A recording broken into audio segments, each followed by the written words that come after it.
साथियों, प्रश्नों का सिलसिला शुरू करने से पहले आइए थोड़ा सा हम जीएस के सिलेबस पर निगाह डाल लेते हैं कि ऐसी कौन कौन सी चीज़ें हैं जिन पर आपको विशेष ध्यान देने की ज़रूरत है। ठीक है, पहले हम बात करते हैं कि जीएस में कितने क्वेश्चन देखने को मिलेंगे। तो जीएस में आपको टोटल 20 क्वेश्चन देखने को मिलेंगे 40 नंबर के। ठीक है, 0.25 निगेटिव मार्किंग के साथ। ठीक है, मतलब चौथाई नंबर क्या है, निगेटिव मार्किंग है। ठीक है, अब अगर हम सिलेबस की बात करें कि जीएस में क्या क्या ऐसी चीज़ें हैं जिस पर हमें विशेष ध्यान देने की ज़रूरत है, तो है नृत्य, घराने।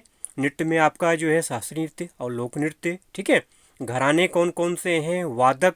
ठीक है, बांसुरी वादक कौन है, संतूर वादक कौन है। ठीक है, पंचवर्षीय योजना, जनगणना 2011, रामसर स्थल, यूनेस्को विश्व धरोहर, वैज्ञानिक नाम, पादप जगत, विटामिन, संविधान संशोधन, संविधान के स्रोत, अनुच्छेद, प्रमुख मठ मंदिर, सिंधु घाटी सभ्यता, IPL, WPL, world cup, sports, जनजातियां, नदियां, बुकर पुरस्कार, लेखक और उनकी पुस्तकें, लोक कलाएं। ठीक है, ये जो टॉपिक हैं, इन टॉपिक को क्या करना है, आपको ध्यान में रखना है। ठीक है, ये ऐसे टॉपिक हैं जिनसे क्वेश्चंस निश्चित तौर पे बनेंगे, इसलिए इनको जहाँ से भी मिलता है, आपको जैसे भी मिलता है, दिमाग में अच्छे से बैठा लेना है। ठीक है, आज के वीडियो में और आगे आने वाले जो भी प्रैक्टिस सेट आएंगे इस चैनल पर, इन्हीं टॉपिक से आपको क्वेश्चन देखने को मिलेंगे जो आपके एग्जाम के लिए बहुत ही मददगार साबित होंगे। ठीक है, तो आइए आज के प्रश्नों का सिलसिला हम शुरू करते हैं। पहला प्रश्न जो लिया है मैंने आज का, वो है नृत्य से, शास्त्रीय नृत्य की बात करते हैं। ठीक है, देखिए टोटल सारे क्वेश्चन, सारी चीज़ें एक साथ कराना संभव नहीं होता है।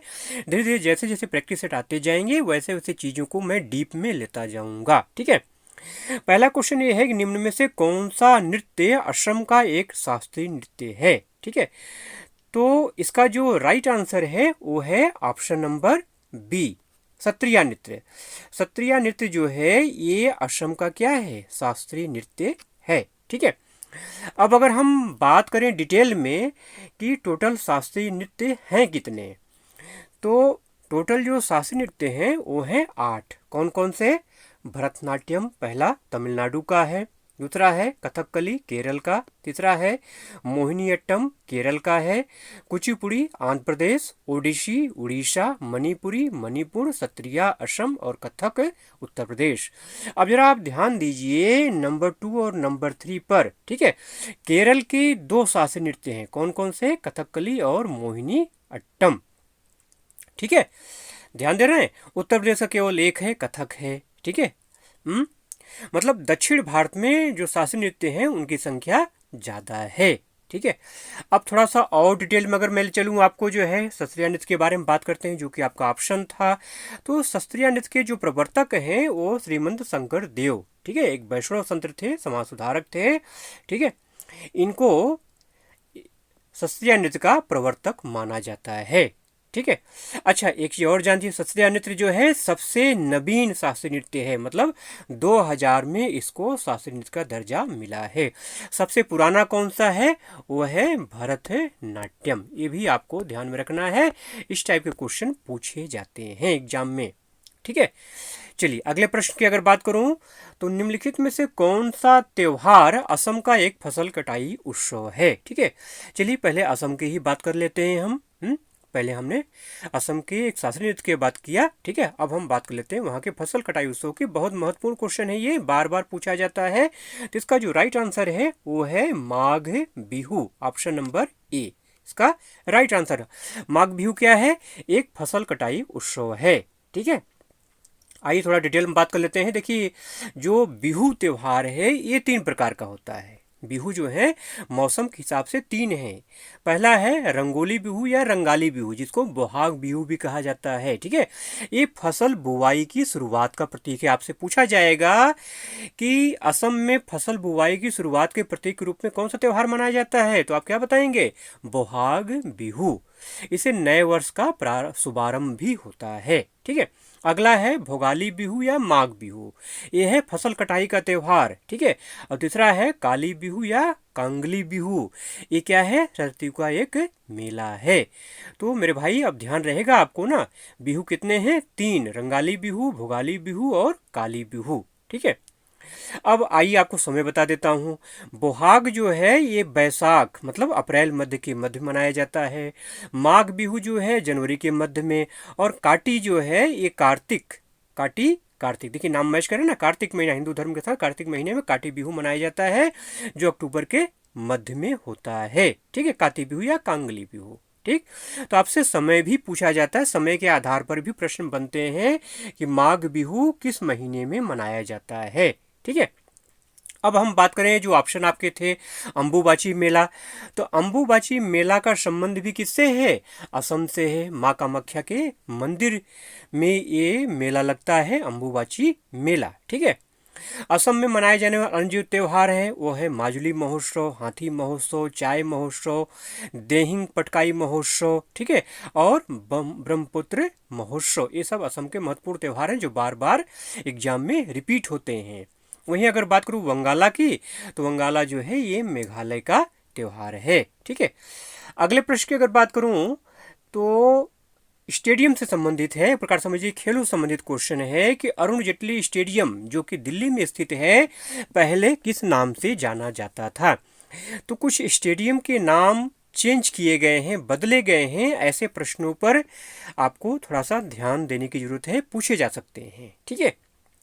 देखिए ऑप्शन नंबर जो सी है फिरोज शाह कोटला ग्राउंड। ठीक है, ऑप्शन नंबर सी इसका राइट आंसर है। अरुण जेटली क्रिकेट स्टेडियम जो दिल्ली में है उसको पहले हम फिरोज शाह कोटला के नाम से जानते थे। ठीक है। कुछ महत्वपूर्ण आपको नाम और बता देता हूँ, जैसे कि ईडन गार्डन कहाँ है, ये कोलकाता में है। एम चिन्ना स्वामी कहाँ है, बेंगलुरु में है। मोटेरा स्टेडियम फेमस है ये, या नरेंद्र मोदी स्टेडियम, ये अहमदाबाद गुजरात में है। अभी आपका जो क्रिकेट विश्व कप का जो फाइनल मैच हुआ है ऑस्ट्रेलिया और इंडिया के बीच में कहाँ हुआ है, वो इसी स्टेडियम में हुआ है। ठीक है। वानखेड़े स्टेडियम कहाँ है, मुंबई में है। एम ए चिदम्बरम स्टेडियम कहाँ है, चेन्नई में है। राजीव गांधी स्टेडियम कहाँ है, हैदराबाद में है। और ग्रीन पार्क स्टेडियम कहाँ है, कानपुर उत्तर प्रदेश में है। तो ये महत्वपूर्ण स्टेडियम है जो कि पूछे जाते हैं, मैंने आपको बता दिया है। ठीक है। अगला प्रश्न है, देखिए पहले मैं कह चुका हूँ सारे प्रश्न कराना एक साथ संभव नहीं है। ठीक है। जैसे जैसे हटाते जाएंगे वैसे वैसे मैं और भी क्वेश्चन इस टाइप के लेता जाऊंगा। ठीक है। बस धैर्य के साथ मेरे साथ आप लास्ट तक बने रहिए। ठीक है। आप प्रैक्टिस जहाँ से भी कर रहे हैं थोड़ा सा मेरे भी साथ प्रैक्टिस कर लीजिए। ठीक है। मैं जानता हूँ आप बड़े बड़े चैनलों पे जाते हैं, वहाँ से पढ़ते हैं, आपने बड़े बड़े कोर्स हायर कर रखे हैं। ठीक है, अच्छी बात है, लेकिन थोड़ा सा ये जो छोटा सा चैनल है इसकी बातों को भी सुन लीजिए, देखिए कितना दम है इसकी बातों में। आई क्वेश्चन नंबर 4, निम्न में से किसने वेदों की ओर लौटो नारा दिया। बहुत प्रसिद्ध क्वेश्चन है, एमटीएस एग्जाम में सीजीएल में बार बार पूछा गया है, वेदों की ओर लौटो नारा किसने दिया। तो इसका जो ऑप्शन नंबर बी है, स्वामी दयानंद सरस्वती, इसका राइट आंसर है। ठीक है। अब थोड़ा डिटेल में बात करूं तो स्वामी दयानंद सरस्वती का जो मूल नाम है वो है मूल शंकर। ठीक है। और क्या क्या प्रसिद्ध काम इनके हैं, इन्होंने आर्य समाज की स्थापना की 1875 में, कहाँ, गिरगांव मुंबई में। इनकी जो पुस्तकें हैं जो अक्सर पूछी जाती हैं वो है सत्यार्थ प्रकाश, बार बार पूछा जाता है, हिंदी में है। इसके अलावा वेदांग प्रकाश है, वेद भास्कर है। ठीक है। वहीं रामकृष्ण परमहंस की अगर बात करूं, रामकृष्ण परमहंस स्वामी विवेकानंद के गुरु हैं। स्वामी विवेकानंद ने क्या किया है, रामकृष्ण मिशन की स्थापना की, कहाँ, बेलूर कोलकाता में, कब, 1 मई 1897 को। ठीक है। राजा राम मोहन राय की अगर बात करूं तो इन्होंने ब्रह्म समाज की स्थापना की 1828 में, आत्मीय सभा की स्थापना की 1815 में, कहाँ, कलकत्ता में। ठीक है। और सबसे महत्वपूर्ण जो चीज है, राजा राम मोहन राय के प्रयासों से सती प्रथा का अंत हुआ, कब, 1829 में, किसके द्वारा, विलियम बेंटिक के द्वारा। ठीक है। तो मैक्सिमम जो फैक्ट हो सकते हैं वो मैं लेता चल रहा हूँ, जो चीज़ें छूट रही हैं वो अगले वीडियो में लेके आऊँगा। ठीक है। अगला प्रश्न है कि निम्न में से किस गुप्त शासक को भारत का नेपोलियन कहा जाता है? तो इसका जो राइट आंसर है वो है option number c, Samudragupta. Samudragupta को जो है भारत का नेपोलियन कहा जाता है। ठीक है, अब थोड़ा डिटेल में बात करूं, ठीक है, क्यों कहा जाता है? तो समुद्रगुप्त जो है भारत का एक महान शासक था जिसने कभी मतलब अपने जीवन काल में कभी उसने पराजय का स्वाद नहीं चखा। ठीक है। अच्छा, नेपोलियन की संज्ञा किसने दी इसने? तो बी एस स्मिथ ने अपनी किताब, उनकी जो किताब है अर्ली हिस्ट्री ऑफ इंडिया, ध्यान रखिएगा, अर्ली हिस्ट्री ऑफ इंडिया किसकी बुक है? बी एस स्मिथ की है, जिसमें उन्होंने समुद्रगुप्त को भारत के नेपोलियन की संज्ञा दी है। ठीक है। अगला प्रश्न है कि निम्न में से कौन सा संघ शासित क्षेत्र क्षेत्रफल में सबसे बड़ा है? ठीक है, देखिए अब ये प्रश्न एकदम नया है, नवीन है, करंट अफेयर से संबंधित क्वेश्चन है, क्योंकि क्षेत्रफल संघ शासित प्रदेशों या राज्यों के क्षेत्रफल में उलटफेर हुआ है। क्यों? क्योंकि जम्मू कश्मीर और लद्दाख बन जाने से इनमें उलटफेर हो गया है। ठीक है, तो कह रहा है कि निम्न में से कौन सा संघ शासित क्षेत्र क्षेत्रफल में सबसे बड़ा है? तो यहाँ जो ऑप्शन लगे हुए हैं उन ऑप्शन के अनुसार जो ऑप्शन नंबर आपका डी है, ऑप्शन नंबर डी मतलब लद्दाख, क्या है इसका राइट आंसर है। ठीक है, आइए मैं इसके बारे में आपको थोड़ा डिटेल में बता देता हूँ। वैसे अगर बात करूँ तो सबसे बड़ा तो जम्मू कश्मीर है। ठीक है, आइए बेसिक से चलते हैं। ठीक है, देश में इसमें कुल कितने केंद्र शासित राज्य हैं? 9 हैं। कौन कौन से? जम्मू कश्मीर, ठीक है, लद्दाख, अंडमान निकोबार, दिल्ली, पुडुचेरी, दादरा नगर हवेली, चंडीगढ़, दमन दीव और लक्षद्वीप। ठीक है, और आई डिटेल में चलते हैं। इसमें से 3 ऐसे केंद्र शासित प्रदेश हैं जिनमें की विधानसभाएं हैं। पूछा जा सकता है आपके से कि ऐसी कौन कौन से केंद्र शासित प्रदेश हैं जिनमें विधानसभाएं हैं, या ऑप्शन आपको दे देगा, पूछ लेगा कि इसमें से किस राज्य में, इसमें से केंद्र शासित राज्य में विधानसभा स्थित है। ठीक है, तो 3 राज्य हैं आपके, जम्मू कश्मीर, दिल्ली और पुडुचेरी, जहां पे कि विधानसभा कार्य करती है। ठीक है, अब आइए थोड़ा और डिटेल में ले चलता हूं मैं आपको। देखिए, विधानसभा वाले 3 और बगैर विधानसभा वाले केंद्र शासित प्रदेशों में जम्मू कश्मीर क्षेत्रफल के हिसाब से सबसे बड़ा राज्य बन गया है। ठीक है, जम्मू कश्मीर के अगर एरिया की बात करूं तो देखिए यहाँ पे साफ साफ मैंने लिख दिया है कितना वर्ग किलोमीटर है। इकाई, दहाई, सैकड़ा, हजार, 10,000, लाख, 1,63,040 वर्ग किलोमीटर ये जम्मू कश्मीर का एरिया है। ठीक है, सेकंड नंबर पे लद्दाख है। ठीक है, आइए थोड़ा डिटेल में बात करते हैं। देखिए, लद्दाख जो है सभी केंद्र शासित प्रदेशों में क्षेत्रफल के हिसाब से दूसरा सबसे बड़ा राज्य बन गया है। ठीक है, लेकिन एक फैक्ट और ध्यान रखिए, अगर बगैर विधानसभा वाले राज्यों की बात करें तो लद्दाख क्षेत्रफल के हिसाब से सबसे बड़ा केंद्र शासित राज्य बन गया है। ठीक है, अगर आपसे क्वेश्चन पूछा जाता है कि बगैर विधानसभा वाले राज्यों में किस केंद्र शासित प्रदेश की क्षेत्रफल सबसे ज्यादा है, तो लद्दाख नंबर 1 पे आएगा। ठीक है, आइए पूरा मैं डिटेल में आपको बता देता हूं। देखिए, जम्मू कश्मीर का मैंने आपको बता ही दिया है। लद्दाख का कितना है? 59,196 वर्ग किलोमीटर। अंडमान निकोबार का कितना है? 8,249 वर्ग किलोमीटर। अंडमान निकोबार इससे पहले क्या था? नंबर 1 पे था, दूसरे नंबर पे दिल्ली था, लेकिन अब अंडमान निकोबार कहाँ चला गया? खिसक करके तीसरे नंबर पे चला गया है। ठीक है, दिल्ली है 1,483 वर्ग किलोमीटर, पुडुचेरी 492 वर्ग किलोमीटर, दादर नगर हवेली 491 वर्ग किलोमीटर, चंडीगढ़ 114 वर्ग किलोमीटर, दमन दीव 112 वर्ग किलोमीटर और लक्षद्वीप 32 वर्ग किलोमीटर। आपसे पूछा जा सकता है कि सबसे छोटा क्षेत्रफल में केंद्र शासित प्रदेश कौन सा है? तो लक्षद्वीप है। कितना है? 32 वर्ग किलोमीटर। ठीक है, आइए अगला प्रश्न देखते हैं। भारत का सबसे लंबा बांध हीराकुंड बांध किस नदी पर बना है? ठीक है, हीराकुंड बांध कहाँ है? ये महानदी पर है। ऑप्शन नंबर ए इसका राइट आंसर है। महानदी कहाँ बहती है? उड़ीसा में। ठीक है, देखिए, हीराकुंड बांध जो है ये भारत का सबसे लंबा बांध है। अगर आपसे पूछा जाए कि भारत का सबसे लंबा बांध कौन है, तो हीराकुंड बांध है, 25.8 किलोमीटर, ध्यान रखिएगा। ठीक है, 1957 में ये बांध निर्मित हुआ है। कहाँ? महानदी उड़ीसा में, और संसार का सबसे बड़ा और लंबा बांध है ये। ठीक है, वहीं अगर सबसे ऊंचे बांध की बात करूं तो टिहरी बांध है, जो कि भागीरथी नदी पर बना हुआ है। ठीक है, 260 मीटर इसकी ऊंचाई है, और टिहरी बांध जो भारत का सबसे ऊंचा और विश्व का 8वां सबसे ऊंचा बांध है। और वहीं अगर गुरुत्वी सबसे ऊंची गुरुत्वी बांध की अगर बात करूं, ग्रेविटी डैम की बात करूं, तो है भाखड़ा नागल बांध, जो कि सतलुज नदी पर बना हुआ है। इसकी ऊंचाई कितनी है? 225 मीटर। यह एशिया का दूसरा सबसे बड़ा बांध है। ठीक है, देखिए जितना डिटेल हो सकता है मैं आपको देता चल रहा हूँ, लेकिन जो चीज़ें छूट रही हैं, ठीक है, वो अगले वीडियो जो भी आएंगे उसमें मैं आपको कराऊंगा। ठीक है, सिर्फ धैर्य के साथ लास्ट तक वीडियो में बने रहिए, छोड़ के मत भागिएगा। छोड़ के भागेंगे ज्ञान अधूरा रह जाएगा, नॉलेज अधूरा रहेगा। स्किप कर करके अगर अपना दिमाग लगाएंगे आप, स्किप कर करके मैं देख लूँ तो भैया मेरे कुछ हासिल नहीं होगा। इससे बढ़िया तो आपको वीडियो छोड़ के चले जाओ, वो ज़्यादा बढ़िया पड़ेगा आपके लिए, बेटर। समय मत बर्बाद करिए आप अपना।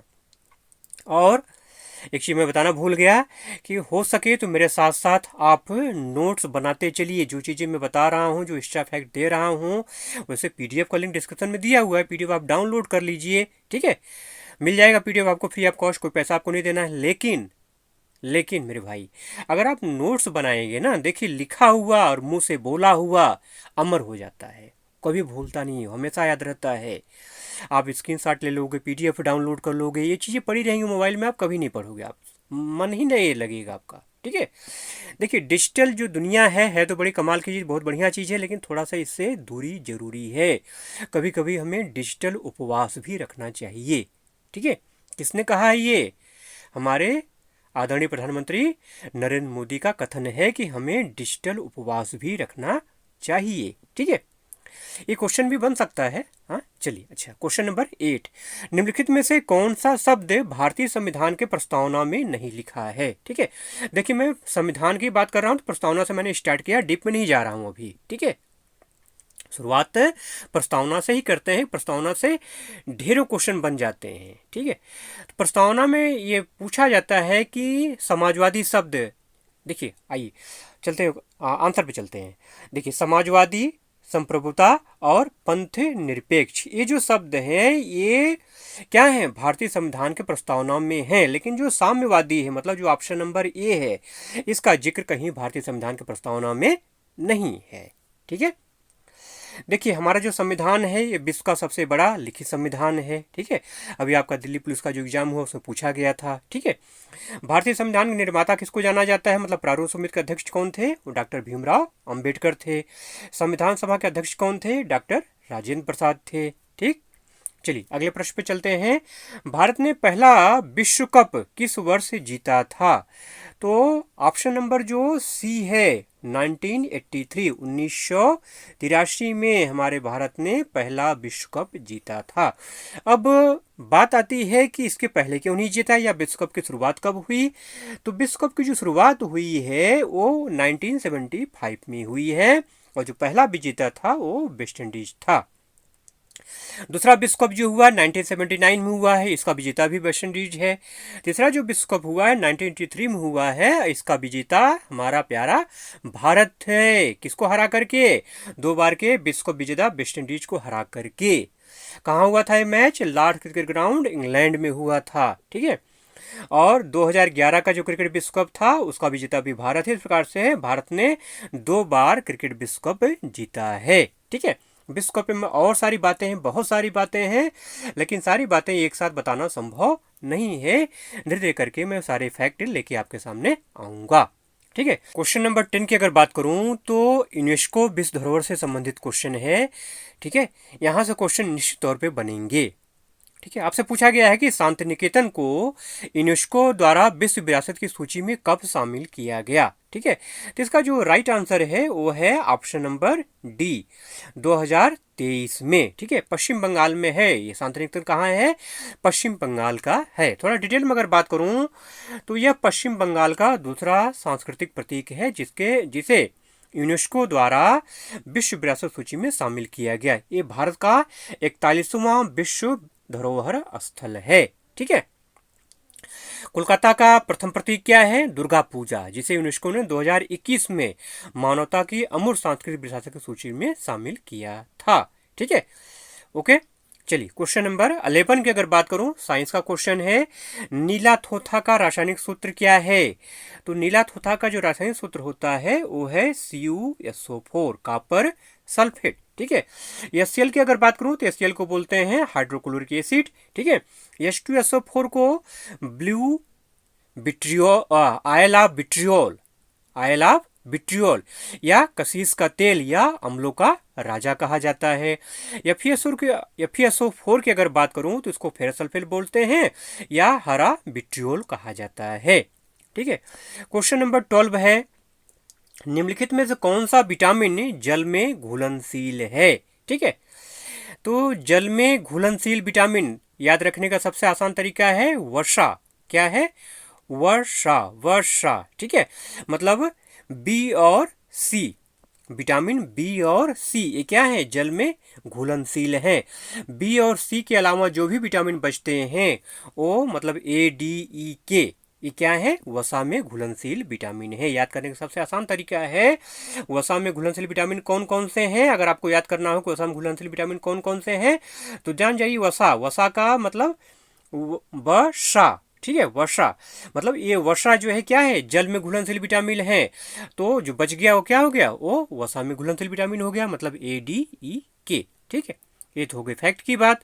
अब क्वेश्चन नंबर 13 की अगर बात करूं तो पद्मश्री से सम्मानित होने वाले पहले ट्रांसजेंडर का नाम क्या है। ठीक है, तो इसका जो राइट आंसर है वो है नर्तकी नटराज, ऑप्शन नंबर बी इसका राइट आंसर है। ठीक है, थोड़ा डिटेल में अगर बात करूं तो नर्तकी नटराज का संबंध भरतनाट्यम नृत्य से है।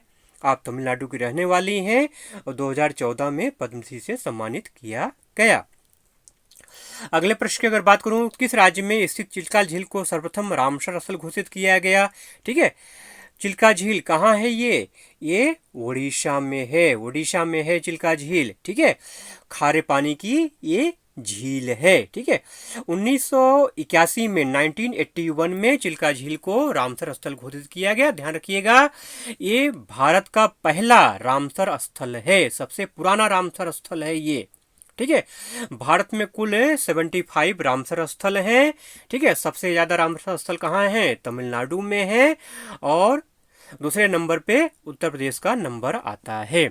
रामसर स्थल क्या है? ये रामसर क्या है? सोचने वाले आप में से जो बहुत सारे नए लोग हैं जिनको नहीं पता होगा रामसर क्या है, आइए थोड़ा सा कॉन्सेप्ट आपका क्लियर कर देता हूँ। देखिए, रामसर जो है ईरान में एक जगह है जहाँ पर मीटिंग हुई थी, राष्ट्रों की मीटिंग हुई थी और ऐसे लैंड, ऐसे वेट एरिया, ऐसे जलीय स्थल जहाँ पे कि पक्षियों का निवास होता है, जहाँ पे पक्षी ज़्यादा आते हैं, उनको संरक्षित करने के बारे में बात हुई थी, संधि पर हस्ताक्षर हुआ था। तो रामसर जो है ये ईरान में एक शहर है जहाँ पर ये संधि हुई थी राष्ट्रों के बीच में। तो उसी शहर के स्थान के नाम पर रामसर स्थल बोला जाता है। ठीक है, नाम सुन के थोड़ा कंफ्यूजन होता है, जैसे रामसर सुनकर जैसा लगता है कि इंडिया का कोई शहर हो। ठीक है, लेकिन एक्चुअल में कहाँ है? ये ईरान में है। ठीक है, रामसर स्थल के बारे में और डिटेल में हम आपसे बात करेंगे अगले वीडियो में। ठीक है, फिलहाल आज इतना ही। अगले प्रश्न की अगर बात करूं तो इनमें से कौन सा मूल कर्तव्य नहीं है? इनमें से कौन सा मूल कर्तव्य नहीं है? मूल कर्तव्य के बारे में मैं बार बार आपसे बात करता हूं, बार बार आपको डिटेल में बताता हूं, आज फिर बता रहा हूं और विनम्र निवेदन है कि आप इसको अच्छे से याद कर डालिए। ठीक है, देखिए, मत डालने का जो कर्तव्य है ना ये आपका मूल कर्तव्य नहीं है। राष्ट्रगान का सम्मान करना ये कर्तव्य आपका है। राष्ट्रीय स्वतंत्रता संग्राम के विचारों को पोषित करना ये आपका कर्तव्य है। राष्ट्रीय ध्वज का सम्मान करना ये भी आपका कर्तव्य है, लेकिन मत डालना ये कर्तव्य नहीं है। ठीक है, मौलिक कर्तव्यों का जो प्रावधान है ये रूस के संविधान से प्रेरित है। ठीक है, 42वां जो संविधान संशोधन हुआ था 1976 में सरदार स्वर्ण सिंह समिति की सिफारिश के आधार पर संविधान के भाग 4A में शामिल किया गया है। मूल रूप से मौलिक कर्तव्य शुरू में 10 थे, बाद में जो 86वां संविधान संशोधन हुआ है 2002 में उसके द्वारा 11वां मौलिक कर्तव्य जोड़ा गया। ठीक है, सभी जो 11 कर्तव्य हैं संविधान के अनुच्छेद 51 भाग 4 में सूचीबद्ध हैं। ठीक है, और राज्य के नीति निर्देशक सिद्धांतों की तरह मौलिक कर्तव्य भी प्रकृति में क्या है? गैर न्यायिक हैं। आइए अब एक एक करके मैं आपको मौलिक कर्तव्य के बारे में बता देता हूँ। एक क्रम वाइज आपको याद रखना है, आपको याद रखना चाहिए। पहला क्या है? संविधान का पालन करें और उसके आदर्शों, संस्थाओं, राष्ट्रध्वज एवं राष्ट्रीय गान का आदर करें। दूसरा क्या है? स्वतंत्रता के लिए राष्ट्रीय आंदोलन को प्रेरित करने वाले उच्च आदर्शों को हृदय में संजोए रखें और उनका पालन करें। ठीक है, तीसरा क्या है? भारत की संप्रभुता, एकता और अखंडता की रक्षा करते हैं उसे अक्षुण्ण रखें। मैं क्रम वाइज आपको क्यों बता रहा हूँ, ये जैसे संविधान में लिखा गया है मैं वैसे ही आपको बता रहा हूँ, ऊपर नीचे एक भी नहीं है, आपको ऐसे याद रखना है, दिमाग में ऐसे इसको बैठा लेना है, क्योंकि एग्जाम में पूछा जाता है कि चौथे नंबर पर कौन सा मौलिक कर्तव्य लिखा हुआ है। तो चौथे नंबर पर लिखा हुआ है कि देश की रक्षा करें और आहवान किए जाने पर राष्ट्र की सेवा करें। ठीक है, आपका ख्वाब क्या है, वर्दी, देश की सेवा, बॉर्डर पे जाना है आपको ना। हाँ, पांचवा क्या है, भारत के सभी लोगों में समरसता और समान भ्रातृत्व की भावना का निर्माण करें, जो धर्म, भाषा व प्रदेश या वर्ग आधारित सभी प्रकार के भेदभाव से परे हो। ऐसी प्रथाओं का त्याग करें जो स्त्रियों के सम्मान के विरुद्ध हो। छठवां है, हमारी जो सामाजिक संस्कृति की गौरवशाली परंपरा का महत्व समझें और उसका परिरक्षण करें। सातवां है कि प्राकृतिक पर्यावरण जिसके अंतर्गत वन, झील, नदी और वन्यजीव आते हैं की रक्षा और संवर्धन करें तथा प्राणी मात्र के लिए दया भाव रखें। आठवां है कि वैज्ञानिक दृष्टिकोण से मानववाद और ज्ञानार्जन तथा सुधार की भावना का विकास करें। नौवां है कि सार्वजनिक संपत्ति को सुरक्षित रखें और हिंसा से दूर रहें। ठीक है, 10वां है कि व्यक्तिगत और सामूहिक गतिविधियों के सभी क्षेत्रों में उत्कर्ष की ओर बढ़ने का सतत प्रयास करें, जिससे राष्ट्र प्रगति की ओर और निरंतर बढ़ते हुए उपलब्धि की नई ऊंचाइयों को प्राप्त किया जा सके। 11वां है कि 6 से 14 वर्ष की आयु के बीच के अपने बच्चों को शिक्षा के अवसर प्रदान करना। ये जो 11वां है आपका जो 86वां संविधान संशोधन हुआ था 2002 में, उसके द्वारा ये जोड़ा गया, बार बार ये पूछा जाता है। 6 से 14 वर्ष वाला जो है ये मौलिक कर्तव्य है, ये बार बार पूछा जाता है, इसके ऊपर घुमा फिरा के क्वेश्चन बार बार बनते हैं। ठीक है, चलिए क्वेश्चन नंबर 16 पे धीरे धीरे हम लोग अंतिम क्वेश्चन प्रश्नों की तरफ आगे बढ़ रहे हैं। ठीक है, अब बात करते हैं लोक नृत्य की। शुरू में हमने बात किया था नृत्य की, अब यहाँ पे हम बात करते हैं लोक नृत्य की कि गोटी पुआ कहाँ का लोक नृत्य है। ठीक है, झारखंड का, मिजोरम का, छत्तीसगढ़ का या उड़ीसा का।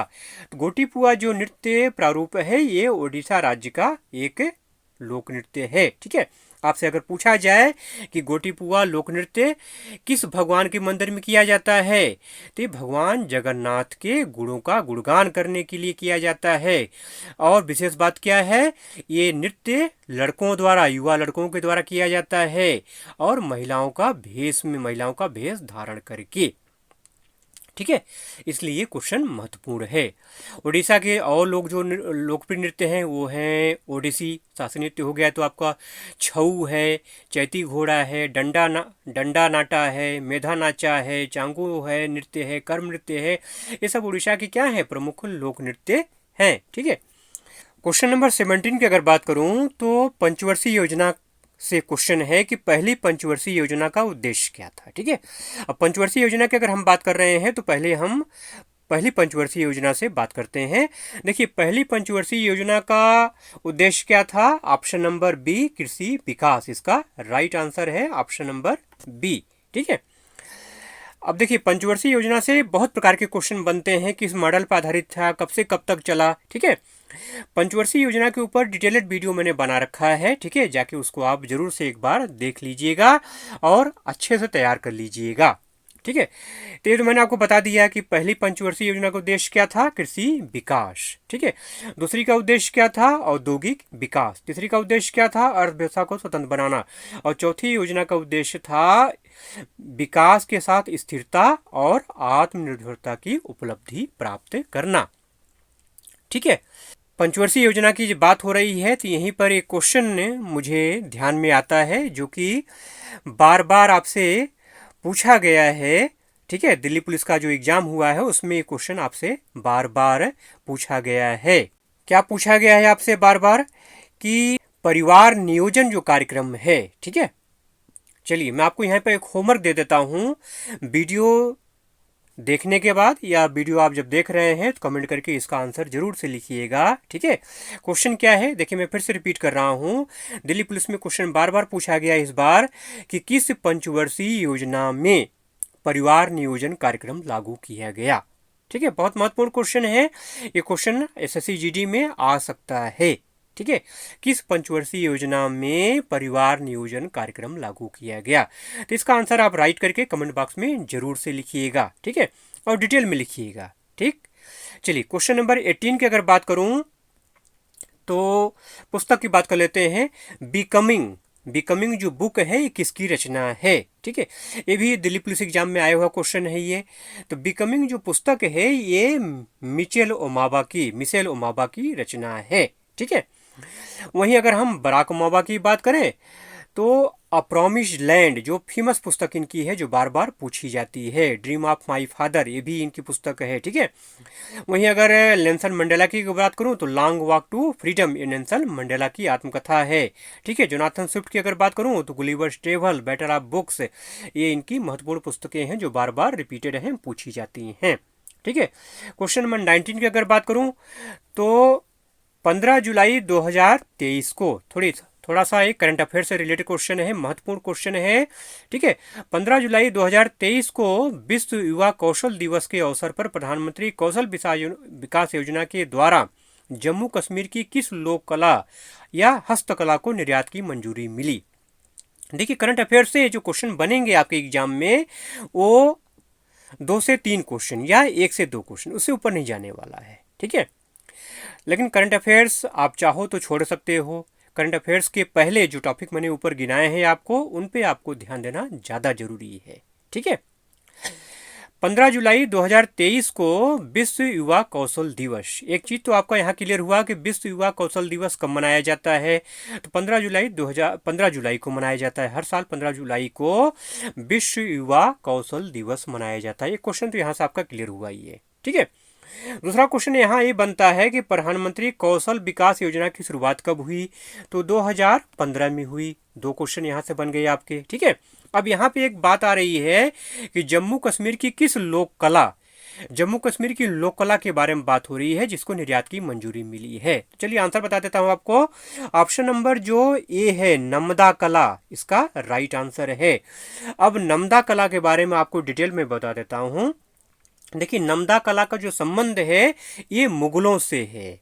मुगल मतलब अकबर से है, सम्राट अकबर से है। ठीक है, ये वो अपने घोड़ों के लिए, मतलब घोड़ों के ऊपर जो कपड़ा बिछाते हैं ना, जो कालीन बिछाते हैं उनको ठंड से बचाने के लिए, ठीक है, उसको बनाने का आर्डर उन्होंने दिया था। वो बनवाया था उन्होंने, जो है तो घोड़ों को पहनाने के लिए घोड़ों पर जो कपड़ा बिछाया जाता है, जो कालीन बिछाई जाती है, उसी को नमदा कहते हैं। नमदा कला के द्वारा वो कालीन बनाया जाता है। ठीक है, इसे कश्मीर में सूफी संत शाहे हमदान के द्वारा पेश किया गया। पूछा जा सकता है किसके द्वारा पेश किया गया? तो शाहे हमदान के द्वारा पेश किया गया। नामों को ध्यान में रखना है। ठीक है, प्रधानमंत्री कौशल विकास योजना की शुरुआत कब हुई? 2015 में, आपको मैंने बता ही दिया है। ठीक है, अब बात करते हैं रंगोली की।